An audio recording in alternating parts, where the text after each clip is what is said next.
మంత్రివర్గంలో ఆ ప్రభుత్వం యొక్క విధానాలను ఆమోదించిన తర్వాతనే ఆ అంశాలను రాష్ట్రపతి గారు ఉభయ సభలను ఉద్దేశించి ప్రసంగిస్తారు అధ్యక్ష.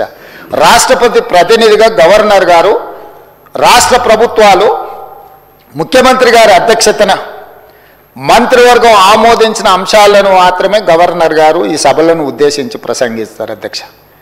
ఇప్పుడు నేను వాళ్ళకు గుర్తు చేయాలనుకున్నది ఏంటంటే, మా ఎన్నికల సందర్భంగా మా మేనిఫెస్టో, ఎలక్షన్ మేనిఫెస్టో కమిటీ చైర్మన్గా సహచార మంత్రివర్గ సభ్యులు శ్రీధర్ బాబు గారి నేతృత్వంలో తెలంగాణ ప్రజలకు మేము ఇచ్చిన మాట ప్రకారం ఆ ఎలక్షన్ మేనిఫెస్టోనే ప్రాతిపదికగా దాన్నే ఒక బైబిల్గా, ఖురాన్గా, భగవద్గీతగా భావించి చిత్తశుద్ధితోనే అందులో ఉన్న అంశాలనే మా ప్రభుత్వం ఈ 15 నెలలుగా అమలు చేసుకుంటూ, అమలు చేసిన అంశాలనే మంత్రివర్గంలో ఆమోదించి, మంత్రివర్గంలో ఆమోదించిన అంశాలనే గవర్నర్ గారి ప్రసంగం ద్వారా ఉభయ సభలను ఉద్దేశించి 4 కోట్ల తెలంగాణ ప్రజలకు వివరించడం జరిగింది.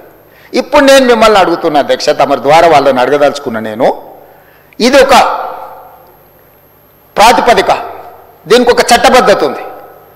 మరి మేము మా పార్టీ ప్రజల దగ్గరికి వెళ్ళి ప్రజల యొక్క మన్ననలు పొంది ప్రభుత్వాన్ని ఏర్పాటు చేసిన ప్రభుత్వం తీసుకున్న నిర్ణయాలను గవర్నర్ ప్రసంగంలో మేము పొందుపరిస్తే దాన్ని తప్పుబట్టి అవహేళన చేసి ఇది కాంగ్రెస్ పార్టీ విధానం లాగానే ఉంది అట్లెట్లుంటుంది అంటారు ఏంది అధ్యక్ష? గవర్నర్ గారి ప్రసంగం కాంగ్రెస్ విధానాలకు వ్యతిరేకంగా ఉండదు అధ్యక్ష. ఈ ప్రభుత్వమే కాంగ్రెస్ ప్రభుత్వం, ఇది ప్రజాప్రభుత్వం, ప్రజాపాలన అధ్యక్ష.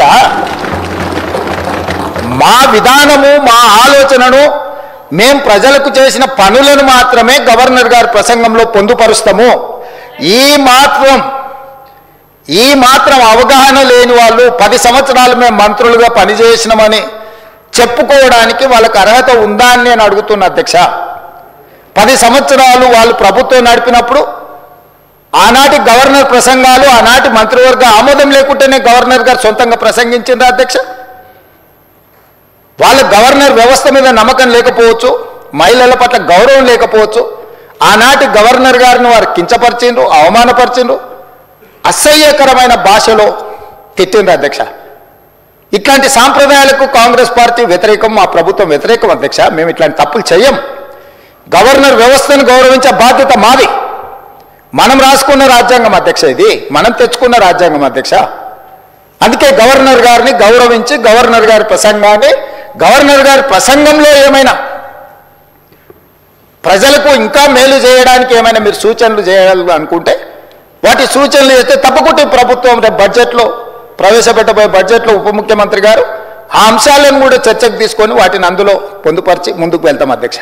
కానీ ఈరోజు వాళ్ళు ఇట్లా మాట్లాడాల్సిందంతా మాట్లాడతాం, ఎవరు మాట్లాడినా అడ్డుకుంటాం, ఆ తర్వాత మేము వెళ్ళిపోతాం. ఖాళీగా ఉన్నది కదా అధ్యక్ష. మన పార్లమెంట్ ఎలక్షన్లు ఇదే జరిగింది కదా అధ్యక్ష. నేనేం చెప్పినా 0 అవుతుంది, గుండు 0 అవుతుంది అని చెప్పిన కదా అధ్యక్ష. ఇట్లనే వివరిస్తే రేపు శాసనసభలు కూడా గుండు 0 అవుతుంది అధ్యక్ష. అదేవిధంగా అధ్యక్ష, ప్రజల సంక్షేమం, ప్రజా శ్రేయస్సు కోసం మేము పరితపిస్తూ ఉన్నది ఉన్నట్టుగా కళ్ళకు కట్టినట్టుగా చెప్పాలనేదే నా తాపత్రయం అధ్యక్ష. అబద్ధాల ప్రాతిపదికన ప్రజల్ని మభ్యపెట్టి ప్రతిపక్షాలను లేకపోతే వాళ్ళ మీద ఆధిపత్యం చెలాయించి వాళ్ళ గొంతు నొక్కి ప్రభుత్వాన్ని మేము నడపాలని అనుకుంటలేము అధ్యక్ష.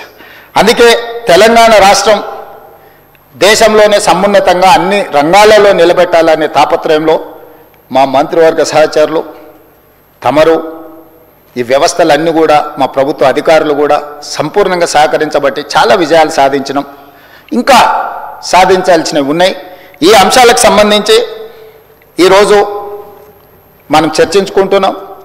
గవర్నర్ గారు లేవనెత్తిన అంశాలతో పాటు అదేవిధంగా ప్రభుత్వంలో ఇప్పుడు ఈ జరిగిన 15 నెలల పరిపాలన మీద ప్రతిపక్ష సభ్యులు పల్లా రాజేశ్వర రెడ్డి గారు కావచ్చు, జగదీశ్వర్ రెడ్డి గారు కావచ్చు, మహేశ్వర్ రెడ్డి గారు కావచ్చు, లేకపోతే కూనంనేని సాంబశివరావు గారు కావచ్చు, అక్బరుద్దీన్ ఓవైసీ గారు కావచ్చు, మిత్రులు రామచంద్ర నాయక్, ఆది శ్రీనివాస్ గారు, వేముల వీరేశం గారు కావచ్చు, ప్రస్తావించిన అంశాలను అన్నిటిని కూడా దృష్టిలో పెట్టుకుంటాం అధ్యక్ష.